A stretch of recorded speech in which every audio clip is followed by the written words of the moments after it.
Hello viewers, আসসালামু আলাইকুম। কেমন আছেন সবাই? আশা করি সবাই ভালো আছেন। তো ভিউয়ার্স, আজকের এই ভিডিওতে আমরা মানুষ জাতির সৃষ্টির রহস্য জানব। মানুষ জাতি কীভাবে সৃষ্টি হলো, কেন সৃষ্টি হলো, এই বিষয় সম্পর্কে জানব। তো আশা করি আপনারা পুরো ভিডিওটা দেখবেন। আর ভিডিওটি ভালো লাগলে অবশ্যই লাইক, কমেন্ট এবং শেয়ার করবেন। তো চলুন আজকের এই ভিডিওটা শুরু করা যাক। যখন এ পৃথিবীতে মানুষের কোনো অস্তিত্বই ছিল না, তখন একদিন আল্লাহ রাব্বুল আলামিন সমস্ত ফেরেশতাদের আরশে আজিমের নিকটে সমবেত হওয়ার নির্দেশ দিলেন। হুকুম পাওয়া মাত্র অসংখ্য ফেরেশতা সেই নির্দিষ্ট স্থানে হাজির হলো। তখন আল্লাহ তাআলা তাদের উদ্দেশ্যে বললেন, আমি পৃথিবীতে আমার একজন প্রতিনিধি প্রেরণ করতে চাই। ফেরেশতারা আল্লাহর ইচ্ছার রহস্য বুঝতে না পেরে একযোগে বলল, হে পরওয়ারদিগার, আপনি কি এমন এক সৃষ্টিকে পৃথিবীতে আনতে চান যারা সেখানে অশান্তি সৃষ্টি করবে ও রক্তপাত ঘটাবে? অথচ আমরাই তো সর্বক্ষণ আপনার তসবিহ ও ইবাদতে ব্যস্ত রয়েছি। তবে নতুন খলিফা বানানোর প্রয়োজন কি? তাদের কথা শেষ হলে আল্লাহ রাব্বুল আলামিন বললেন, হে আমার ফেরেশতাগণ, আমি যা জানি তোমরা তা জানো না। মানুষ কেমন হবে, কে আমার আনুগত্য করবে আর কে অবাধ্য হবে, সে বিষয়ে আমি তোমাদের চেয়ে অধিক অবগত। তবে জেনে রাখো, আমি তোমাদের মতামত চাইনি, শুধু জানিয়ে রাখলাম মাত্র। আল্লাহ রাব্বুল আলামিনের বক্তব্য শুনে ফেরেশতারা নিজেদের ভুল উপলব্ধি করল এবং আল্লাহ রাব্বুল আলামিনের দরবারে ক্ষমা প্রার্থনা করল। এরপর আল্লাহ তাআলা তার চারজন মহান ফেরেশতাকে ডাকলেন, হযরত জিবরাইল, মিকাইল, ইসরাফিল ও আজরাইল আলাইহি ওয়াসাল্লাম। আল্লাহ রাব্বুল আলামিনের হুকুম পাওয়া মাত্র তারা নির্দিষ্ট স্থানে এসে উপস্থিত হলেন। আল্লাহ প্রথমে হযরত জিবরাইল আলাইহিস সালামকে আদেশ দিলেন, হে জিবরাইল, তুমি পৃথিবীতে যাও এবং সেখান থেকে এক মুঠো মাটি নিয়ে এসো, যে মাটি দিয়ে আমি আমার খলিফাকে সৃষ্টি করব। হযরত জিবরাইল আলাইহিস সালাম পৃথিবীতে এসে জমিন থেকে মাটি নিতে উদ্যত হলে মাটি আর্তনাদ করে বলল, হে জিবরাইল, তুমি আমাকে কোথায় নিয়ে যাচ্ছ? তিনি বললেন, আমি তোমাকে আল্লাহর কাছে নিয়ে যাচ্ছি। আল্লাহ রাব্বুল আলামিন মাটি দিয়ে এমন একটি মাখলুক সৃষ্টি করবেন যারা এই পৃথিবীতে আল্লাহর প্রতিনিধি হবে। কিন্তু মাটি তখন কাঁদতে কাঁদতে বলল, ভাই জিবরাইল, তুমি আমাকে নিও না, আমাকে রেখে দাও। কারণ আমাকে দিয়ে আল্লাহ তাআলা যাদের সৃষ্টি করবেন তারা আল্লাহ তাআলার নাফরমানিতে লিপ্ত হবে, যার কারণে আল্লাহ তাআলা তাদেরকে শাস্তি ভোগ করাবেন। অথচ আমি যদি তাদের শরীরে থাকি তাহলে সে আযাব আমাকেই ভোগ করতে হবে। অথচ আল্লাহ রাব্বুল আলামিনের আযাব ভোগ করার মতো শক্তি এবং সাহস কোনোটাই আমার মধ্যে নেই। অতএব তুমি এই বিষয়ে আল্লাহ তাআলার নিকট আমার পক্ষ থেকে ক্ষমা প্রার্থনা করবে। মাটির এই আর্তনাদ শুনে জিবরাইল আলাইহিস সালাম খালি হাতে আল্লাহর দরবারে ফিরে গেলেন এবং আল্লাহ তাআলার নিকট গিয়ে মাটির আর্তনাদ ও তার অক্ষমতা প্রকাশ করলেন। এরপর আল্লাহ তাআলা হযরত মিকাইল আলাইহিস সালামকে পৃথিবীতে প্রেরণ করলেন এবং বললেন, হে মিকাইল, তুমি আমার প্রতিনিধি তৈরি করার জন্য যে মাটির প্রয়োজন, পৃথিবী থেকে সেই মাটি তুলে নিয়ে এসো। হযরত মিকাইল আলাইহিস সালাম পৃথিবীতে আসার পর মাটির আর্তনাদ ও কাকুতি মিনতির কারণে তিনিও খালি হাতে আল্লাহ তাআলার দরবারে ফিরে আসেন। এভাবে হযরত ইসরাফিল আলাইহিস সালামও তিনিও ফেরত গেলেন। এভাবে করে তিনজন ফেরেশতা খালি হাতে ফেরত গেলেন। অবশেষে আল্লাহ রাব্বুল আলামিন হযরত আজরাইলকে পৃথিবীতে প্রেরণ করলেন। হযরত আজরাইল আলাইহিস সালাম পৃথিবীতে আসার পর মাটি যখন হযরত আজরাইল আলাইহিস সালামকে কাকুতি মিনতি করে বলা শুরু করলো, তার কথার জবাবে হযরত আজরাইল আলাইহিস সালাম বললেন, হে মাটি, আমি তোমার কথায় কখনোই ফেরত যাব না, কেননা আল্লাহ তো আমাকে হুকুম করেছেন আর আমি আল্লাহর আদেশ অবশ্যই পালন করব। এই কথা বলে তিনি পৃথিবী থেকে মাটি উত্তোলন করলেন এবং আল্লাহ তাআলার দরবারে ফিরে গেলেন। আল্লাহ তাকে সন্তুষ্ট মনে বললেন, হে আজরাইল, তুমি যেহেতু আমার হুকুম পালন করেছ, তাই আমি তোমাকে একটি বিশেষ দায়িত্ব দিচ্ছি, মানব জাতির রূহ কবজ করার দায়িত্ব। আজরাইল আলাইহিস সালাম বললেন, হে আল্লাহ, আমি যদি মানুষের জান কবজ করি তাহলে তার পরিবারের লোক আমাকে দোষারোপ করবে। আল্লাহ উত্তরে বললেন, তুমি চিন্তা করো না, আমি প্রতিটি মৃত্যুর জন্য আলাদা কারণ সৃষ্টি করব। কেউ অসুস্থতায় মরবে, কেউ দুর্ঘটনায়, কেউ বার্ধক্যের ফলে মারা যাবে। মানুষ তোমাকে দোষ দেবে না। তখন হযরত আজরাইল আলাইহিস সালাম আল্লাহ তাআলার কথায় আশ্বস্ত হলেন। এরপর ফেরেশতারা আল্লাহ তাআলার নির্দেশে মক্কার নিকটবর্তী এক পাহাড়ির উপর সেই মাটি রেখে দিলেন। সেই মাটির অংশ বৃষ্টিতে ভিজলো এবং রোদে শুকালো। এভাবে কয়েক বছর অতিবাহিত হওয়ার পর আল্লাহ তাআলার কুদরতি কারিশমায় হযরত আদম আলাইহিস সালামের দেহের আকৃতি গঠিত হলো। তখন আল্লাহ তাআলা হযরত আদম আলাইহিস সালামের এই দেহটিকে বেহেশতে নিয়ে যাওয়ার জন্য ফেরেশতাদের আদেশ করলেন। হুকুম পাওয়া মাত্র ফেরেশতারা ওই দেহটিকে বেহেশতের দিকে নিয়ে চললেন।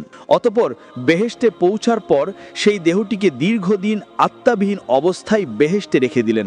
এদিকে দলে দলে ফেরেশতা এসে মূর্তিরূপী হযরত আদম আলাইহিস সালামের নিথর দেহকে মাঝে মাঝে এসে দেখে যেত এবং আল্লাহ তাআলার দরবারে শুকরিয়া আদায় করত এবং খুশি প্রকাশ করত এবং বলাবলি করত, এটাই সেই দেহ, এই হবে আল্লাহর পক্ষ থেকে খলিফা। পৃথিবীতে তিনি আল্লাহর হুকুমকে বাস্তবায়ন করবেন। ফেরেশতাদের এই সব কথা শুনে ফেরেশতাদের সর্দার আজাজিল, যিনি তখনও শয়তান হয়নি, সবসময় বিদ্রুপের হাসি আসত এবং এই মৃতদেহটি নিয়ে সে সবসময় ঠাট্টা বিদ্রুপ করত। সে যেহেতু ফেরেশতাদের সর্দার ছিলেন, এই জন্য অন্য ফেরেশতারা তাকে কিছু বলার সাহস পেত না। এরপর আল্লাহ রাব্বুল আলামিন ফেরেশতাদের মধ্যে থেকে হযরত জিব্রাইল, মিকাইল, ইসরাফিল ও আজরাইল আলাইহিসসালামকে আদেশ করলেন, হে আমার ফেরেশতারা, তোমরা আরশে আজিমে যাও এবং সেখান থেকে আদম আলাইহিসসালামের রূহটা এনে তার শরীরের মধ্যে পতিত করে দাও। ফেরেশতাগণ আল্লাহ তাআলার পক্ষ থেকে আদেশ পাওয়া মাত্র হযরত আদম আলাইহিসসালামের রূহ মোবারককে মূল্যবান হীরা জহরতের পাত্রে করে আদম আলাইহিসসালামের দেহের নিকট উপস্থিত হলেন। সেই সময় আসমানের সকল ফেরেশতাগণ আনন্দে মাতোয়ারা হয়ে গেল এবং সেই অনুষ্ঠানে সকল ফেরেশতা অংশগ্রহণ করল। কিন্তু আজাজিল ফেরেশতা ওরফে ইবলিস আল্লাহর এই কাজে সন্তুষ্ট নয়। এরপর আল্লাহ তাআলা হযরত আদম আলাইহিসসালামের রূহকে তার শরীরে প্রবিষ্ট হতে বললেন। এরপর উক্ত রূহকে হযরত আদম আলাইহিসসালামের দেহে পতিত করে দেওয়া হলো। যখন হযরত আদম আলাইহিসসালামের দেহের রূহ পতিত হলো, তখন সাথে সাথে হযরত আদম আলাইহিসসালাম তার দেহের সকল অঙ্গে কার্যকারিতা পরিপূর্ণভাবে লাভ করতে লাগলেন এবং তিনি আস্তে আস্তে উঠে বসলেন। বসার সাথে সাথে হযরত আদম আলাইহিসসালাম একটি হাঁচি দিলেন এবং নিজ থেকে পাঠ করলেন, আলহামদুলিল্লাহ। আল্লাহ রাব্বুল আলামিন অত্যন্ত খুশি হলেন। অতঃপর হযরত আদম আলাইহিসসালাম নিজ অস্তিত্ব লাভের শুকরিয়া হিসেবে 2 রাকাত নামাজ আদায় করলেন। হযরত আদম আলাইহিসসালামের নামাজ শেষ হওয়ার পরে তার জন্য সেখানে মণিমুক্তার স্বর্ণ রূপক দ্বারা আবৃত অতি সুন্দর একখানা সিংহাসন আনয়ন করা হলো। আল্লাহ তাআলার আদেশে হযরত আদম আলাইহিসসালাম সেই সিংহাসনে উপবেশন করলেন। এরপর আল্লাহ তাআলা সকল ফেরেশতাদেরকে লক্ষ্য করে বললেন, হে ফেরেশতারা, তোমরা হযরত আদম আলাইহিসসালামকে সম্মান প্রদর্শনের জন্য সিজদা করো। আল্লাহর হুকুমের সাথে সাথে কোটি কোটি ফেরেশতা হযরত আদমকে সিজদা করলেন। সিজদা থেকে মাথা তুলে সকল ফেরেশতা লক্ষ্য করে দেখল শুধুমাত্র আজাজিল বাদ সকল ফেরেশতারাই আদমকে সিজদা করেছে, আর আজাজিল উক্ত মজলিসের এক পাশে দাঁড়িয়ে রয়েছে। অতঃপর সকল ফেরেশতারা পুনরায় আবার সিজদাতে পতিত হলো। তাফসিরের কিতাবের মধ্যে লেখা আছে, তারা দ্বিতীয়বার সিজদা দিয়েছিল আল্লাহ তাআলার শুকরিয়া আদায় করার জন্য, আর প্রথমবার সিজদা দিয়েছিল আল্লাহর হুকুম পালন করার জন্য। অতঃপর আল্লাহ তাআলা আজাজিলকে লক্ষ্য করে বললেন, আজাজিল, তুমি কি করে আমার হুকুমকে অমান্য করলে? তখন আজাজিল বলল, আপনি আদমকে সৃষ্টি করেছেন সাধারণ মাটি দ্বারা, আর আমাকে সৃষ্টি করেছেন আগুন দ্বারা। আগুনের স্বভাব সে সবসময় উপরের দিকে থাকে, আর মাটির স্বভাব সে সবসময় নিচের দিকে থাকে। যদি প্রয়োজন হয় সে আমাকে সিজদা করবে, কারণ আমি আগুনের তৈরি, আমি কেন মাটির তৈরি আদমকে সিজদা করতে যাব? সে যখন এইভাবে আল্লাহ তাআলাকে যুক্তি দেখালো, তখন আল্লাহ তাআলা রাগান্বিত হয়ে তাকে লক্ষ্য করে বললেন, হে নাফরমান, তুই এখান থেকে বের হয়ে যা। তুই আমার আদেশ অমান্য করার কারণে আজ থেকে চির অভিশপ্ত হয়ে গেলি। আল্লাহ তাআলার এই হুকুমের সাথে সাথে আজাজিল ফেরেশতা হয়ে ইবলিস শয়তানে পরিণত হয়ে গেল। আল্লাহ তাআলা যখন তাকে অভিশপ্ত করলেন এবং জান্নাত থেকে বিতাড়িত করলেন, তখন শয়তান বলে উঠল, হে মেহেরবান খোদা, আমি 6 লক্ষ বছর যাবৎ আপনার এবাদত বন্দেগী করেছি এবং ফেরেশতাগণকে বিভিন্ন প্রশিক্ষণ দিয়েছি। অতএব আমার সমস্ত এবাদত এবং সমস্ত খেদমতের উসিলায় আমি আপনার নিকট কয়েকটা জিনিস চাচ্ছি, মেহেরবানি করে আপনি আমাকে তা প্রদান করবেন। আল্লাহ রাব্বুল আলামিন তাকে বললেন, তুমি আমার নিকট কি চাও? তখন শয়তান বলল, হে মেহেরবান খোদা, আপনি অন্তত আমাকে কিয়ামত পর্যন্ত হায়াত প্রদান করুন। আল্লাহ বলেন, আমি তোমাকে কিয়ামত পর্যন্ত হায়াত দিয়ে দিলাম। তখন ইবলিস আবার আল্লাহ তাআলাকে লক্ষ্য করে বলল, হে মালিক, আজ যেই বনি আদমের কারণে আমি জান্নাত থেকে বিতাড়িত হইলাম, সেই বনি আদমের শিরায় শিরায় প্রবেশ করে তাদেরকে ওয়াসওয়াসা দেওয়ার মতো ক্ষমতা আমাকে প্রদান করুন। আল্লাহ তাআলা বললেন, তোমাকে তাও প্রদান করা হলো, তবে তুমি শুনে রাখো, হে শয়তান, তুমি আমার বান্দাদেরকে যতই ধোঁকা দিয়ে গুনাহের কাজ করাও না কেন, যদি আমার বান্দাগণ অনুতপ্ত হয়ে আমার নিকট তওবা করে, তবে আমি তাদের সকল অপরাধকে ক্ষমা করে দিব। এর পাশাপাশি যারা আমার প্রকৃত বান্দা, সেই সমস্ত বান্দাদের ক্ষতি তুমি কখনোই করতে পারবে না। আল্লাহ রাব্বুল আলামিনের সাথে সকল কথাবার্তা শেষ হওয়ার পর শয়তানকে জান্নাত থেকে বিতাড়িত করে দেওয়া হলো। অতঃপর হজরত আদম আলাইহিসসালামের সিংহাসনখানি আল্লাহ তাআলার আদেশক্রমে জান্নাতুল ফিরদাউসে নিয়ে যাওয়া হলো। সেখানে হজরত আদম আলাইহিসসালামকে পরিপূর্ণ মাত্রায় স্বাধীনভাবে চলাফেরা করা এবং সকল নাজ নেয়ামত উপভোগ করার অধিকার দেওয়া হলো। কিন্তু হজরত আদম আলাইহিসসালামের মন কোন দিকেই আকৃষ্ট হলো না। শুধুমাত্র এবাদত বন্দেগী এবং নীরবে বসে বসে তিনি দিন পার করতেন। কিন্তু প্রাণী জগতের চিরাচরিত স্বভাব থেকে তিনি মুক্ত থাকতে পারলেন না। তিনি বেহেশতের অসীম নিয়ামতের মধ্যে থেকেও সঙ্গীর সাথীর অভাব বোধ করতে লাগলেন। তাই তিনি আনন্দহীনভাবে জীবনযাপন করতে লাগলেন। এদিকে আল্লাহ তাআলা এই বিষয়টি অবগত হয়ে হজরত জিবরিল আলাইহিসসালামকে হজরত আদম আলাইহিসসালামের নিকট প্রেরণ করলেন। হজরত জিবরিল আলাইহিসসালাম হজরত আদম আলাইহিসসালামের নিকট গিয়ে তাকে লক্ষ্য করে বললেন, ভাই আদম, বেহেশতে আপনার কেমন লাগছে? উত্তরে হজরত আদম আলাইহিসসালাম বললেন, ভাই জিবরাইল, সবই ভালো লাগে। চতুর্দিকে তৃপ্তিকর পরিবেশ, এই সব কিছুই প্রশংসার যোগ্য। তবু প্রাণে যেন কিসের এক অভাব অনুভব করছি, যা আমি আপনাকে বুঝিয়ে বলতে পারছি না। আপনি আল্লাহর নিকট জেনে নেবেন এমনটা কিসের জন্য আমি অনুভব করছি। হজরত জিবরিল আলাইহিসসালাম বললেন, হ্যাঁ, আমি আপনার এই অভাবের খবর জানি। আল্লাহ তাআলা আমাকে আপনার এই অভাব পূরণ করার জন্যই পাঠিয়েছেন। আপনি চিন্তা করবেন না, অতি অল্প সময়ের মধ্যেই আমি আপনার সেই অভাব এবং আপনার মন কিভাবে ভালো হয় তার সমস্ত ব্যবস্থা আল্লাহ তাআলার পক্ষ থেকে করে দেব। এই কথাগুলি বলে জিবরাইল আমিন সেদিনের মতো তার কাছ থেকে বিদায় নিয়ে চলে গেলেন। অতপর পরের দিন ফজরের পূর্বে হজরত জিব্রাইল আলাইহিসসালাম আল্লাহ ইচ্ছাক্রমে আদম আলাইহিসসালামের ঘুমন্ত অবস্থায় তার নিকট আসলেন। এরপর কুদরতি কায়দায় হজরত আদম আলাইহিসসালামের একখানি বাম পাজরের হাড় বের করে নিলেন। অতপর উক্ত হাড়ের উপর রক্ত, মাংস ও চামড়ার আবরণ দিয়ে সজোরে ফুঁক দিলেন। হজরত জিব্রাইল আলাইহিসসালামের ফুঁকের সাথে সাথে উক্ত হাড়টি একজন নারীর আকৃতি ধারণ করল। এরপর হজরত জিব্রাইল আলাইহিসসালাম হজরত আদম আলাইহিসসালামকে ঘুম থেকে জাগ্রত করলেন। হজরত আদম আলাইহিসসালাম জাগ্রত হয়ে তার সম্মুখে অপরূপ সুন্দরী চাঁদের ন্যায় উজ্জ্বল এক যুবতীকে দেখে তন্ময় হয়ে তার দিকে তাকিয়ে রইলেন। এরপর হজরত জিব্রাইল আলাইহিসসালাম তাদের লক্ষ্য করে বললেন, হে আদম, ইনি আপনার জীবন সঙ্গী বিবি হাওয়া আলাইহিসসালাম। হজরত আদম আলাইহিসসালাম এমন কথা শুনে অত্যন্ত আনন্দিত হলেন। তার প্রাণের মধ্যে যে অতৃপ্তি ছিল নিমিষের মধ্যেই তা দ্রবীভূত হয়ে গেল। হৃদয়ের মাঝে তার আনন্দ ছড়িয়ে পড়তে লাগলো। তিনি এত আনন্দিত হয়েছিলেন যা বর্ণনা করে কোনো দিন বোঝানো সম্ভব নয়। তাফসিরের কিতাবের মধ্যে এসেছে, পৃথিবীতে আল্লাহ তাআলা যে কয়েকজন নারীকে সবচেয়ে বেশি সৌন্দর্য দান করেছেন, এদের মধ্যে হজরত হাওয়া আলাইহিসসালাম ছিলেন অন্যতম। হজরত আদম আলাইহিসসালাম দীর্ঘ সময় বিবি হাওয়ার দিকে তাকিয়ে থেকে তার নিকটবর্তী হওয়ার উদ্দেশ্যে সম্মুখে অগ্রসর হলেন। তখন হজরত জিব্রাইল আলাইহিসসালাম বাধা দিয়ে বললেন, তাকে বিবাহর বন্ধনে আবদ্ধ করার পূর্বে তার নিকটবর্তী হওয়া আপনার জন্য জায়েজ নয়। অতএব সর্বপ্রথম আল্লাহ তাআলার দরবারে বিবাহের জন্য আবেদন করুন। হজরত আদম আলাইহিসসালাম জিব্রাইল আলাইহিসসালাম দেখানো পদ্ধতিতে হজরত হাওয়া আলাইহিসসালামকে বিয়ে করার জন্য আল্লাহ তাআলার দরবারে ফরিয়াদ করলেন। আল্লাহ তাআলা হজরত আদম আলাইহিসসালামের আবেদনের প্রেক্ষিতে তাদের বিবাহের পরিপূর্ণ সিদ্ধান্ত নিলেন। আল্লাহ তাআলা আদমকে লক্ষ্য করে বললেন, হে আদম, আমি আপনাকে হাওয়া আলাইহিসসালামের সাথে বিবাহ বন্ধনে আবদ্ধ করে দিলাম, কিন্তু এখন আপনি আপনার বিবাহের মোহর আদায় করুন। হজরত আদম আলাইহিসসালাম আল্লাহ তাআলাকে বললেন, হে আল্লাহ, এই বিবাহের মোহরা এটা আবার কি জিনিস?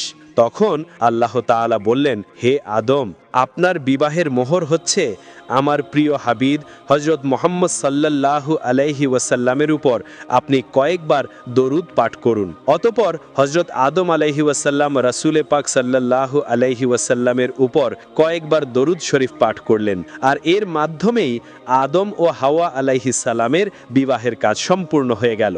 বিবাহের কাজ সম্পূর্ণ হওয়ার পর আল্লাহ তাআলা হজরত আদম ও হাওয়া আলাইহিসসালামকে পরম আনন্দের সাথে বেহেশতে বসবাসের সুযোগ করে দিলেন। এর পাশাপাশি আল্লাহ তাআলা তাদেরকে লক্ষ্য করে বললেন, হে আদম, তোমরা মনোযোগ সহকারে শুনে রাখো, জান্নাতের সকল নাজ নিয়ামত তোমরা গ্রহণ করবে, কিন্তু এই যে গাছ রয়েছে এই গাছটির নিকট তোমরা গমন করবে না এবং তার ফল তোমরা ভক্ষণ করবে না। তাফসিরের কিতাবের মধ্যে ওই গাছটির নাম উল্লেখ করা হয়েছে, আর তা ছিল গন্ধম নামক গাছ। এরপর হযরত আদম আলাইহিসসালাম ও বিবি হাওয়া আলাইহিসসালাম অতীব আনন্দে আরাম আয়েশের সাথে বেহেশতে বসবাস করতে লাগলেন। এদিকে শয়তানকে আল্লাহ তাআলা বেহেশতের বাইরে বসবাসের নির্দেশ দেন। সেখানে বসে হযরত আদম ও হাওয়া আলাইহিসসালামের সর্বনাশের চিন্তায় দিনরাত ফিকির করতে থাকে। বেহেশতে থাকাকালীন সময়ে সে যে সকল দোয়া ও দুরুদ পাঠ করে কঠিন কঠিন কাজ আয়ত্ত করত, সেই সমস্ত দোয়া সে পাঠ করল। এক সময় সে ইসমে আজম পড়া শুরু করল। ইসমে আজমের উসিলায় সে জান্নাতের গেইটের নিকটবর্তী স্থানে পৌঁছে গেল। অতঃপর সে আস্তে আস্তে জান্নাতের গেইটের দিকে অগ্রসর হলো। এরপর সে লক্ষ্য করে দেখল যে জান্নাতের প্রাচীরের উপর একটি ময়ূরের বসা রয়েছে। ময়ূর শয়তানকে দেখে চিনতে পারল না। সে জিজ্ঞাসা করল, তুমি কে? তখন ইবলিস উত্তর দিল, আমি একজন ফেরেশতা। ময়ূর আবার জিজ্ঞাসা করল, তুমি এখানে কি চাও? শয়তান বলল, আমি বেহেশতের মধ্যে প্রবেশ করতে চাই। ময়ূর তখন বলল, হযরত আদম আলাইহিসসালাম সেখানে থাকাকালীন সময়ে সেখানে কারো প্রবেশের অনুমতি নেই। এই কথা শুনে শয়তান বলল, ভাই ময়ূর, তুমি আমাকে দয়া করো। এর প্রতিদান স্বরূপ আমি তোমাকে এমন এমন দোয়া শিখিয়ে দিব যা পাঠ করলে তুমি কোনোদিন বৃদ্ধ হবে না। দ্বিতীয়ত, কোনোদিন তোমাকে মৃত্যু স্পর্শ করবে না। তুমি কিয়ামত পর্যন্ত জীবিত থাকতে পারবে এবং বেহেশতের সকল নাজ নিয়ামত ভোগ করতে পারবে। বেহেশত থেকে কোনোদিন তোমাকে বের হতে হবে না। এই কথাগুলো বলেই শয়তান ইসমে আজম পড়া করল। তার মধুর সুরে ইসমে আজম পড়া শুনে ময়ূরের মন নরম হয়ে গেল এবং সে তাকে বেহেশতের দরজায় নিয়ে হাজির হলো। আর সেখানেই প্রহরী হিসেবে ছিল বিশাল এক সাপ। সাপ শখের সব ঘটনা খুলে বলল। সাপ ও ময়ূরের কথাগুলো শুনল এবং শয়তানকে জিজ্ঞাসা করল, তুমি কে? শয়তান পূর্বের ন্যায় উত্তর দিল, আমি একজন ফেরেশতা। আমি আরশে আজিমের নিচে বসবাস করতাম। সেখানে বসে আমি এমন এক ইসমে আজম শিখেছি যা পাঠ করলে সকল উদ্দেশ্যই সাধিত হয়ে যায়। সাপ তখন বলল, দোয়াটি আমাকে শিখিয়ে দাও। শয়তান বলল, হ্যাঁ, তোমাকে আমি শিখিয়ে দেব, তবে একটি শর্ত রয়েছে। আর সেই শর্তটি হলো, তুমি বেহেশতের মধ্যে আমাকে প্রবেশ করানোর সুযোগ করে দাও। এই কথা শুনে সাপ বলল, হযরত আদম আলাইহিসসালাম বেহেশতে থাকাকালীন অবস্থায় কাউকে বেহেশতের মধ্যে প্রবেশ করানোর অনুমতি আমাকে দেওয়া হয়নি, অতএব এটা আমার পক্ষে সম্ভব নয়। এই কথা শুনে শয়তান বলল, তুমি যদি রাজি থাকো তাহলে আমি তোমার মুখে প্রবেশ করে জান্নাত ঘুরে দেখে আসব। এতে করে আল্লাহ তাআলার হুকুম তোমার দ্বারা লঙ্ঘন করা হবে না। তার এই যুক্তিটি সাপের খুবই পছন্দ হলো, যার কারণে সে রাজি হয়ে বড্ড করে হাঁ করলো। হাঁ করার সাথে সাথে শয়তান তার মুখের ভেতর প্রবেশ করলো। এরপর শয়তান সাপকে লক্ষ্য করে বলল, হে সাপ, তুমি আমাকে বিবি হাওয়ার কাছে নিয়ে চলো। হুকুম পাওয়া মাত্রই সাপ শয়তানকে মুখে নিয়ে বিবি হাওয়া আলাইহিসসালামের কাছে গিয়ে পৌঁছালো। শয়তান তখন জোরে সুরে চিৎকার দিয়ে কান্না আরম্ভ করলো। সাপের মুখ থেকে কান্নার শব্দ শুনে বেহেশতের সকল হুর গেলমেন তার কাছে সমবেত হলো। এমনকি বিবি হাওয়া আলাইহিসসালামও সেখানে এসে উপস্থিত হলো। এরপর হযরত বিবি হাওয়া আলাইহিসসালাম তার এই রূপ ক্রন্দনের কথা জিজ্ঞাসা করলেন, যার উত্তরে সে বলল, আমি তোমাদের পরিণামের কথা ভেবেই কান্না করছি। আল্লাহ তাআলা তোমাকে ও তোমার স্বামী আদম আলাইহিসসালামকে খুব শীঘ্রই পৃথিবী নামক জমিনে পাঠিয়ে দেবেন। এই কথা আরশে আজিমে লিপিবদ্ধ রয়েছে, আমি তা দেখেছি। এর জন্য আমি তোমাদের কথা চিন্তা করে কান্নাকাটি করে যাচ্ছি। বিবি হাওয়া তখন শয়তানকে লক্ষ্য করে বললেন, তোমার কথা যে সত্য তা আমি কিভাবে যাচাই করব? শয়তান বলল, আমি আল্লাহর নামে শপথ করে বলছি, আমার কথা যদি বিন্দুমাত্র মিথ্যা হয় তাহলে যেন আল্লাহ ও সকল ফেরেশতার লানত আমার উপর পতিত হয়। শয়তানের এমন কথায় হযরত হাওয়া আলাইহিসসালামের মন নরম হয়ে গেল। তাই সে তাকে জিজ্ঞাসা করল, তবে পৃথিবীর এই নির্বাসন থেকে মুক্তির কোনো উপায় আছে কি? যদি এই নির্বাসন থেকে মুক্তির কোনো উপায় থেকে থাকে তাহলে তা তুমি আমার নিকট খুলে বলো। শয়তান তখন বলল, উত্তম একটি পথ রয়েছে, তবে তোমরা তা গ্রহণ করবে না তা আমি ভালো করেই জানি। তখন হযরত হাওয়া বললেন, আমি অবশ্যই সেই পথকে গ্রহণ করব, আমার নিকট তা খুলে বলো। তখন শয়তান বলল, ওই যে নিষিদ্ধ গাছ রয়েছে, ওই গাছের যদি একটি ফল ভক্ষণ করতে পারো তাহলে তোমরা চিরস্থায়ীভাবেই জান্নাতে বসবাস করতে পারবে। আর যদি তোমরা সেই গাছের ফল ভক্ষণ না করো তাহলে অচিরেই তোমরা জমিনে নামিয়ে দেওয়া হবে, তোমরা বেহেশত থেকে বিতাড়িত হবে। কেননা আল্লাহ তাআলা সিদ্ধান্ত হচ্ছে তোমাদেরকে জান্নাত থেকে বিতাড়িত করে দেবেন। শয়তানের যুক্তিপূর্ণ বক্তব্যে হযরত হাওয়া আলাইহিসসালামের মন নরম হয়ে গেল, যার কারণে সে আস্তে আস্তে গন্ধম নামক গাছের নিকট উপস্থিত হলো। সেখানে উপস্থিত হয়ে গাছ থেকে একটি ফল ছিঁড়ে অর্ধেক ফল সে আহরণ করলেন, বাকি অর্ধেক হযরত আদম আলাইহিসসালামের জন্য নিয়ে আসলেন। এরপর হযরত আদম আলাইহিসসালামকে বুঝিয়ে শুনিয়ে বাকি অর্ধেক ফল খাওয়ালেন। হযরত আদম আলাইহিসসালাম ও হাওয়া আলাইহিসসালাম গন্ধম নামক ফল ভক্ষণ করার সাথে সাথে তাদের দেহ থেকে জান্নাতের সকল পোশাকগুলো খুলে পড়ে গেল এবং তাদের শরীর থেকে যে মেশকের সুঘ্রাণ বের হতো সে সমস্ত ঘ্রাণ বের হওয়া বন্ধ হয়ে গেল। এই অবস্থাগুলো দেখে হজরত আদম ও হাওয়া নিজেদের ভুল বুঝতে পারলেন এবং অনুতপ্ত হতে লাগলেন। তাদের এই কাজকর্মের কারণে আল্লাহ তাআলা রাগান্বিত হলেন, যার কারণে তিনি ফেরেশতাদেরকে আদেশ করলেন, ফেরেশতাগণ, আদম ও হাওয়াকে জান্নাত থেকে বের করে জমিনে নামিয়ে দাও। আল্লাহ তাআলা হুকুম পাওয়া মাত্র হজরত জিবরাইল আলাইহিস সালাম এবং অন্যান্য ফেরেশতাগণ হজরত আদম আলাইহিস সালাম ও হাওয়া আলাইহিস সালামকে জান্নাত থেকে জমিনে নামিয়ে হ্যাঁ দিলেন। ভিউয়ার্স, যারা এতক্ষণ পর্যন্ত ভিডিওটা দেখেছেন তাদেরকে অসংখ্য অসংখ্য ধন্যবাদ জানাই। তো সবাই ভালো থাকবেন, সুস্থ থাকবেন, আর আমার চ্যানেলটাকে সাবস্ক্রাইব দিয়ে পাশে থাকবেন। তো আবারও দেখা হবে